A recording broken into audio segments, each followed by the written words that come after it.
Shalom, selamat pagi adik-adik semua. Sebelum kita memulai ibadah online, kita perhatikan panduan berikut ya. Dimohon bimbingan Papa dan Mama selama adik-adik mengikuti ibadah online. Adik-adik harus mempersiapkan diri dengan baik, serta menyediakan Alkitab dan persembahan.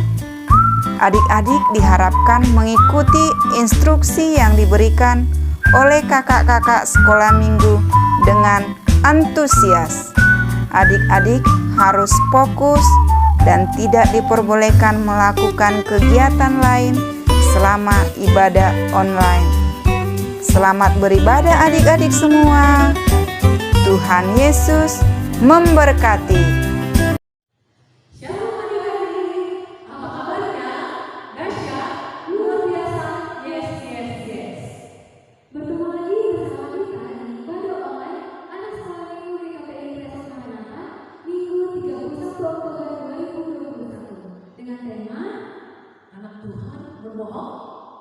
Ya, sebelum kita mulai ibadah, mari kita saling bersemangat saat teduh dimulai. Saat teduh selesai, kita bernyanyi dari Hidup Jemaat nomor 12 ayat 1, Allah hadir bagi kita.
Kita berdoa, Bapa kami di surga, terima kasih. Saat ini kami mau datang beribadah kepada Tuhan. Adalah tengah-tengah kami, berkati ibadah kami ini dari awal hingga akhirnya. Biarlah kami boleh bersekutu dengan Engkau, memuji Tuhan, menyembah Engkau dan juga bersekutu dengan firman Tuhan. Berkatilah Tuhan, tolonglah kami supaya kami boleh fokus, kami boleh konsentrasi dan tidak main-main, tapi kami boleh sungguh-sungguh datang untuk beribadah kepada Tuhan. Ibadah ini boleh jadi di dalam nama Allah Bapa dan di dalam nama Anak Yesus Kristus dan di dalam persekutuan dengan Roh Kudus. Amin. Kembali kita bernyanyi dengan judul lagu Mata Tuhan Melihat. Semua bangkit berdiri adik-adik.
Jangan kau berzina. Artinya ialah kita harus takut serta kasih kepada Allah. Sebab itu kita harus senantiasa hidup suci dan bersikap sopan dalam kata dan perbuatan. Orang yang telah berumah tangga harus setia dan saling mencintai. Demikianlah hukum Tuhan. Mari kita mohon kekuatan daripada Allah. Ya Allah Bapa kami, berikanlah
Shalom adik-adik, kembali lagi dengan Kak Ani di sini yang akan membawakan firman Tuhan untuk kita. Adik-adik sudah siapkan Alkitabnya kan? Nah, sebelum kita memulai firman Tuhan, kita satukan hati kita berdoa. Ya Allah Bapa kami yang berada dalam kerajaan surga, puji dan syukur Tuhan kami panjatkan kepadamu atas semua berkat karunia yang kau berikan kepada kami, sehingga pada saat ini kami dapat berkumpul di rumah kami masing-masing untuk melaksanakan ibadah sekolah minggu. Sebentar kami akan mendengarkan sebagian dari sabdamu Tuhan, berfirmanlah kami siap mendengarkan. Amin. Nah adik-adik, udah disiapkan kan semua Alkitabnya? Kita buka ya Alkitabnya dari Kisah Para Rasul 5 ayat 1 sampai 11. Udah dibuka semuanya? Oh, kakak mau ingatkan tema kita pada hari ini ialah anak Tuhan berbohong. Ada tanda tanya ya di akhirnya. Nah, untuk lebih memahami firman Tuhan tentang Ananias dan Safira, kita saksikan video berikut ya. Ananias dan Safira. Ada seorang pria bernama Ananias dan juga istrinya Safira. Mereka menjual sebidang tanah milik mereka. Mereka bermaksud memberikan semua hasil penjualan tanahnya kepada Tuhan. Tetapi setelah mereka mendapatkan uangnya, mereka menjadi berubah pikiran. Ananias dan istrinya Safira menyimpan sebagian uang itu untuk dirinya sendiri. Dia kemudian mengambil sisa uang itu dan membawanya kepada Petrus dan para rasul lainnya. Kami telah memberikan semua uang yang kami punya dari penjualan ladang kami kepada Tuhan, kata Ananias. Tetapi Tuhan mengatakan sebaliknya kepada Petrus, karena Tuhan tahu apa yang telah mereka rencanakan. Petrus berkata kepada Ananias, "Mengapa hatimu dikuasai iblis, Ananias, sehingga engkau berbohong kepada Tuhan dan menahan sebagian dari hasil penjualan tanah itu? Kamu tidak berbohong kepada manusia, tetapi kepada Tuhan." Ketika Ananias mendengar kata-kata itu, Ananias jatuh dan mati. Hal itu membuat orang-orang yang mendengarnya menjadi takut akan Tuhan. Lalu datanglah orang-orang muda dan mengapani mayat Ananias, lalu membawanya keluar dan menguburkannya. 3 jam kemudian, Safira, istri Ananias, yang saat itu tidak tahu apa-apa tentang apa yang telah terjadi kepada suaminya, datang kepada Petrus. Lalu Petrus berkata kepada Safira, "Katakanlah, apakah sejumlah ini kamu menjual tanahmu?" "Ya," kata Safira. Ternyata dia berbohong juga. "Kami memberikan segalanya kepada Tuhan sebagai persembahan kami," kata Safira lagi. Petrus berkata lagi, "Mengapa kalian berdua berbohong kepada Tuhan? Orang-orang yang baru saja menguburkan suamimu ada di depan pintu, dan sekarang mereka akan membawamu juga." Tidak lama setelah kata-kata itu keluar dari mulut Petrus, Safira juga jatuh dan mati. Ketika orang-orang muda itu kembali, mereka mendapati Safira telah mati. Mereka pun membawanya juga dan menguburkannya di samping suaminya. Berita tentang peristiwa ini dengan cepat menyebar dan orang-orang menjadi takut akan Tuhan. Nah, adik-adik, kita sudah menyaksikan video tentang Ananias dan juga Safira. Di situ kita bisa melihat bahwa Ananias dan Safira melakukan kerjasama yang tidak baik, yaitu mereka bekerja sama berbohong di hadapan Tuhan. Nah, adik-adik, kita sudah mendengar bahwa mereka menjual tanah, setengahnya lagi diberikan kepada Tuhan, setengah lagi mereka simpan. Tetapi mereka mengatakan bahwa mereka menjual seutuhnya dan memberikannya kepada Tuhan. Nah, itu merupakan perbuatan yang berbohong, bukan? Adik-adik, pada firman Tuhan tersebut, Tuhan ingin mengingatkan kita, terlebih anak-anak sekolah minggu, untuk jangan melakukan kebohongan apapun. Karena kita bisa melihat bagaimana Ananias dan Safira melakukan kebohongan, dan pada saat itu juga mereka mendapatkan akibat dari bohongnya mereka, yaitu mereka mati di tempat. Nah, adik-adik, kita semua tahu bahwa ketika kita sudah melakukan satu kebohongan, kita harus kembali berbohong lagi untuk menutupi kebohongan kita itu, kan? Adik-adik semua di sini juga tahu, ketika kita berbohong, itu merupakan hal yang tidak terpuji di hadapan Tuhan. Adik-adik tahu ketika kita berbohong, Tuhan tidak memberkati perbuatan kita tersebut. Atau mungkin kita bisa segera mendapat akibat dari perbuatan kita tersebut. Nah, justru ketika itulah Tuhan ingin mengingatkan kita dari firman Tuhan mengenai Ananias dan Safira, bahwa kita tidak boleh melakukan kebohongan apapun itu. Ananias dan Safira melakukan kerjasama yang tidak baik, padahal seharusnya kerjasama itu adalah perbuatan yang baik, kan? Selain dari Ananias dan Safira nih, adik-adik di sini juga pasti tahu apa itu kerjasama yang tidak baik. Contohnya nih, ketika kita ujian, kita kerjasama sama teman kita supaya hasilnya lebih baik mungkin menurut kita. Nah, itu merupakan salah satu bentuk kerjasama yang tidak baik. Dan itu juga termasuk kebohongan, kan? Dan Tuhan tidak menyukai perbuatan itu. Jadi adik-adik jangan lagi ya kerjasama untuk melakukan kejahatan. Juga pasti ada beberapa kali, kan, kita melakukannya seakan-akan seperti Kak, itu demi kebaikan. Nah, itu lagi kakak mau ingatkan tentang bohong untuk kebaikan. Pasti kita sering kan dengarnya, iya bohongnya supaya nggak dimarahin misalnya, atau bohongnya supaya ya udah nggak apa-apa, supaya demi kebaikan bersama aja Kak, katanya. Jadi salah satu contoh nih kakak mau bilang tentang bohong untuk kebaikan. Misalnya ketika kita mau minta beli sesuatu nih, ketika di luar sama mama atau sama papa, siap itu mereka bilang kayak nggak bawa uang atau uangnya nggak ada. Terus sampai di rumah kita lihat nih ada dompet dan mereka bawa dompet, berarti mama dan papa melakukan kebohongan.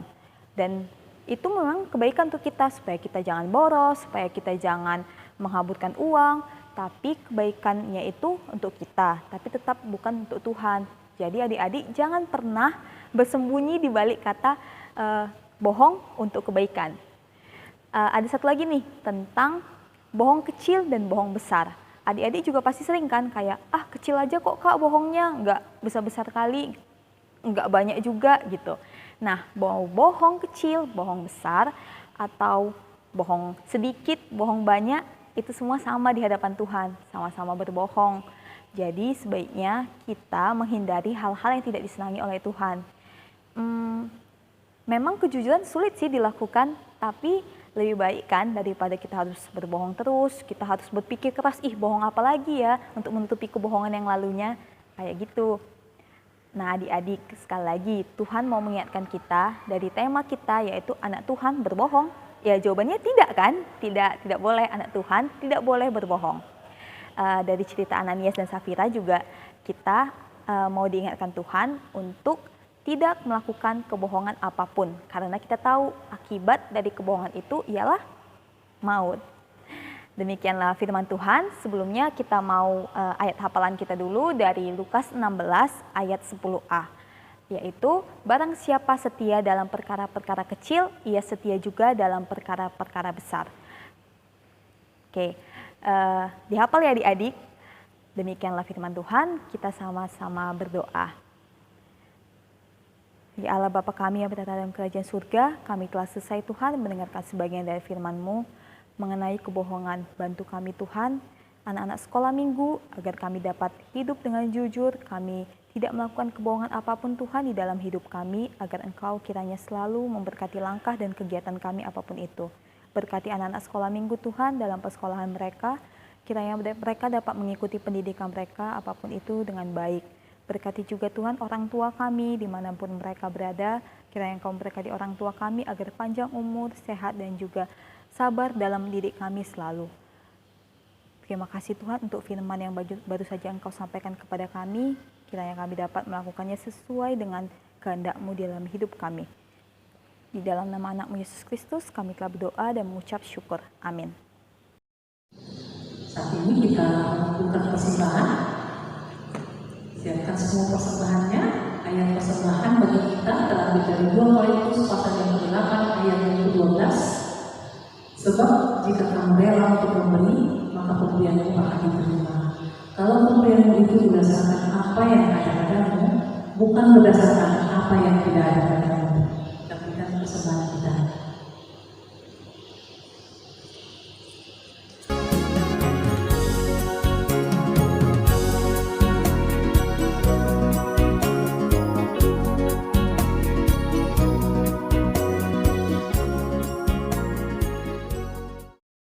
Kita akan mengakhiri ibadah kita. Sebelum kita menutup ibadah kita ini, kita akan satu lagu pujian dari Kidung Jemaat 393 ayat 1. Tuhan betapa banyaknya.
Bapa di surga, terima kasih Tuhan, kami Engkau layak untuk memberi persembahan bagimu.